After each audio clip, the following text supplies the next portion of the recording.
میں نے کہا کہ آپ وہ باتیں جو خان صاحب کو سنانا چاہ رہے تھے وہ بہانے سے ہمیں سنا رہے ہیں، تو اس میں حقیقت کتنی ہے؟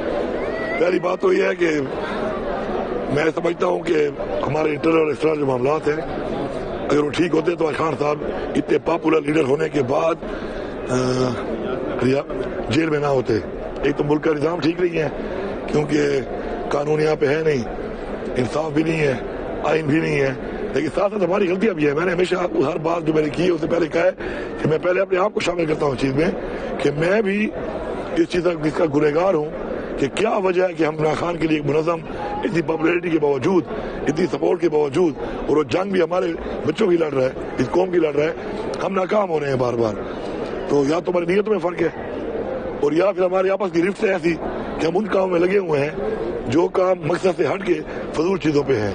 اب وہ ہم بےوقوفی میں لگے ہوئے ہیں، کسی سیلف انٹرسٹ کی وجہ سے لگے ہوئے ہیں، نادانی میں لگے ہوئے ہیں، ہم استعمال ہو رہے ہیں، ہماری نیت ٹھیک نہیں ہے یا ہم خود کر رہے ہیں. جو بھی وجہ ہے اینڈ ریزلٹ کیا ہے اس کو دیکھنا چاہیے. باقی ہمارا احترام ہے ہر ایک کے لیے، لیکن اگر میرے لیڈر کے اوپر سخت وقت ہوگا، میرے لیڈر کو تکلیف ہوگی اور اس کے لیے میں اگر تھوڑا غصہ کرتا ہوں یا میں غصے میں کوئی بات کرتا ہوں تو اس کو اگلوں کو برداشت کرنا چاہیے. میں اپنی ذات کے لیے تو نہیں کر رہا، میں عمران خان کے لیے کر رہا ہوں نا. اب مجھے آپ بتائیں کہ عمران خان کی رہائی کے اتنی شدید ہم نے پریشر کی کمپین شروع کی ہوئی تھی، آج آتے آتے ہم یہاں پہ کھڑے ہیں کہ وہ ایک بندے نے بھیجا ہے، بڑا مجھے اچھا لگا ہے کہ ہمیں اپنا ذرا ہوش کے ناخن لینے چاہیے، جاگنا چاہیے کہ رہائی پھر رسائی پھر دوائی. تو یہ ایک کسی بندے نے کوٹ کیا ہوا تھا. تو آخر ہماری کوئی غلطی تو ہے نا اس میں.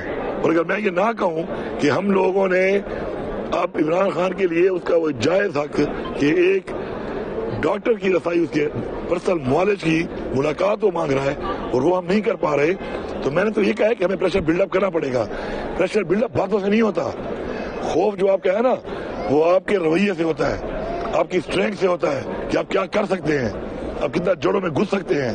یہ باتیں، ڈائلاگ، ڈیلی ٹک ٹاک یہ بنانے سے اگر فرق پڑتا نا تو آج یہ حال نہ ہوتا. اچھا امین صاحب، آپ سمجھتے ہیں کہ اچانک کہا جا رہا ہے آپ نے خاموشی توڑی ہے؟ آپ سی ایم تھے تو خان صاحب تک ایکسیس، جب تک آپ سی ایم تھے خان صاحب تک ایکسیس تھی، سہیل صاحب جب سے آئے ہیں سی ایم میں ایکسیس بھی بند ہوگی، تو کس کی غلطی ہے؟ کون آپ کی پارٹی میں سے؟ میں کسی کو بھی دیکھے میں کسی کو بھی نہیں ٹھہراتا کہ وہ اس کا ذمہ دار ہے. ٹھیک ہے، ہم سب ایک ہے، ہم ایک ٹیم ہے. ٹھیک ہے، اس کے اندر اوور آل میں نے جو بات کی ہے، میں نے یہ کہا کہ اوور آل سب سے پہلے میں قصوروار ہوں، لیکن رزلٹ یہ ہے کہ آج خان صاحب تک ہماری ملاقات بھی بند ہے اور خان صاحب کو رہائی کا حساب تو دور کی بات ہے، آج خان صاحب کو ان کا معالج نہیں مل رہا.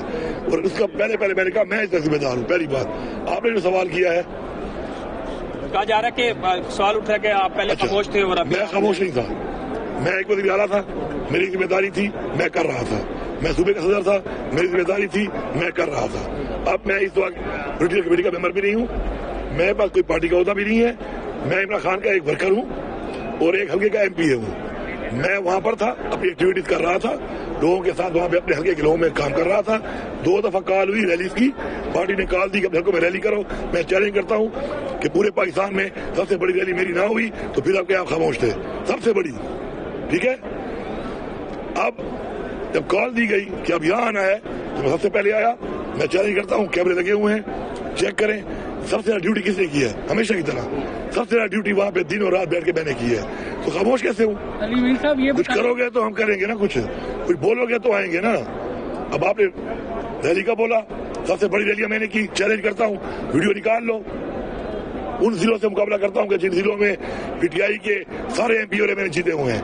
میرے حلقے میں تو کوئی نہیں جیتا، صرف ایک میں اور ایک میرا بھائی ہے، باقی ساری سیٹیں ہارے ہوئے ہیں. آبادی کے لحاظ سے دیکھ لو، کوئی ایسے ضلع ہے کہ آبادی 50 لاکھ ہے، کسی کی 30 لاکھ ہے. پھر بھی چیلنج کرتا ہوں کہ پورے پاکستان میں 2 ایونٹ ہوئے ہیں، دونوں ایونٹ پہ سب سے زیادہ عوام ہم نے نکالی ہے. اپنے ہمارا فرض ہے، کوئی آسان نہیں ہے.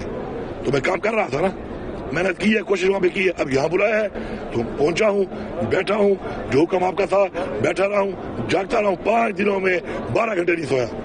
کیمرے لگے ہوئے، نکلوا لو. اگر کسی کو شک ہے کہ کون کتنا بیٹھا تھا، کون کتنی قربانی کر رہا، اور لوگ بھی تھے، کم از کم میں وہاں پر دن رات بیٹھا رہا ہوں. تو میں اپنی ڈیوٹی کرتا رہا. پھر حکم آیا چلے جاؤ، کیا کروں؟ تب جاؤں گا. تو میں کسی پہ الزام نہیں لگا رہا، میرا کسی سے مقابلہ نہیں ہے. میرا مقصد صرف ایک ہے کہ کوئی وجہ تو ہے کہ ہمارا پریشر کم ہوا ہے جس سے آج خان صاحب کو مشکلات ہیں. پریشر بلڈ اپ کرو. اگر یہ گناہ ہے، یہ کہنا گناہ ہے تو یہ گناہ میں کروں گا. میں جگاؤں گا ان کو کہ بھائی جاگو، مسئلے حل نہیں ہو رہے، ہمت کرو. باقی عمران خان نے بھی ہمیشہ کہا ہے اور ہمارا یہ ایمان ہے کہ انسان صرف کوشش کر سکتا ہے، صلہ اللہ تعالیٰ دے گا. وہ کوشش تو کرو یار، لیکن یہ نہیں ہو سکتا کہ منہ زبانی باتیں ٹی وی پروگرام میں بیٹھ کے ڈائلاگیں، یا میں یہاں پہ ٹک ٹاک بنا لوں، میں یہاں پہ دھمکی دے دوں، میں کوئی اور بات کر لوں اور تل خالی ہو. کہتے ہیں نا تل خالی ہو. آپ کی باتوں سے نہیں، آپ کے عمل سے ہوتا ہے. میں بڑا خوش ہوں. بہت شکریہ سر، بہت شکریہ.